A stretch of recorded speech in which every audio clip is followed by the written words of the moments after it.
దినోత్సవం సందర్భంగా విశాఖ ఈ నెల 21న ప్రతిష్టాత్మకంగా నిర్వహించి తలపెట్టిన యోగాంధ్ర కార్యక్రమం విజయవంతం చేయడంలో భాగంగా విశాఖ ఢిల్లీ పబ్లిక్ స్కూల్లో నిర్వహించిన సమావేశంలో పాల్గొనడం ఆనందంగా ఉందని దేవినేని ఉమా పేర్కొన్నారు.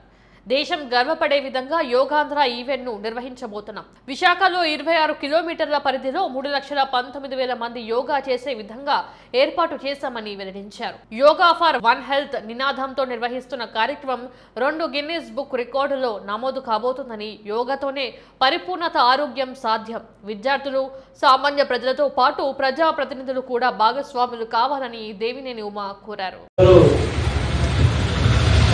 మనకి అవకాశం ఇచ్చారు. మన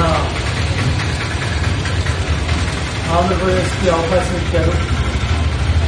ఎందుకంటే మనమైతే బాగా చేయగలం, ఆంధ్రప్రదేశ్ రాష్ట్రం బాగా చేయగలదనే ఉద్దేశంతో ముఖ్యమంత్రి చంద్రబాబు నాయుడు గారి నమ్మకంతో వాళ్ళు మనకి అవకాశం ఇచ్చారు.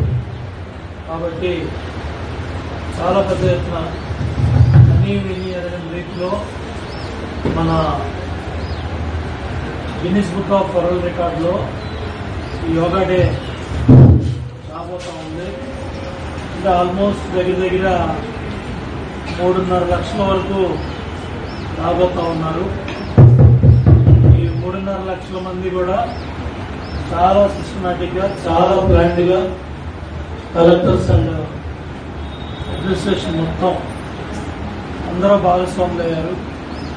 కాబట్టి ఈ పెద్ద ఈవెంట్ చూడటం అనేది ఒక అదృష్టం, భాగస్వాములు అవడం ఇంకా అదృష్టం.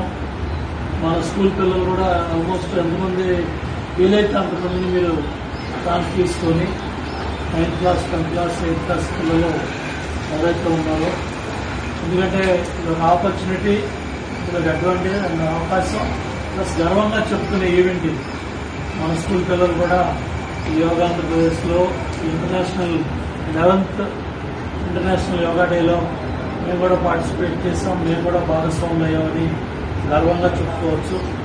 దయచేసి మీరు కూడా ఒకసారి లోకల్ జిల్లా అడ్మినిస్ట్రేషన్ అంతా కూడా టైం చేసి అందరూ కూడా సిస్టమేటిక్గా తీసుకెళ్లి మార్నింగ్ 5 కల్లా ప్లేసెస్కి వెళ్ళిపోతా ఉన్నారు. ఇక్కడ కావాల్సిన స్నాక్స్ కావచ్చు, వాటర్ కావచ్చు, అట్లాగే పట్టా కావచ్చు, ఇవన్నీ కూడా అన్నీ కూడా గవర్నమెంటే ప్రొవైడ్ చేస్తూ ఉంది.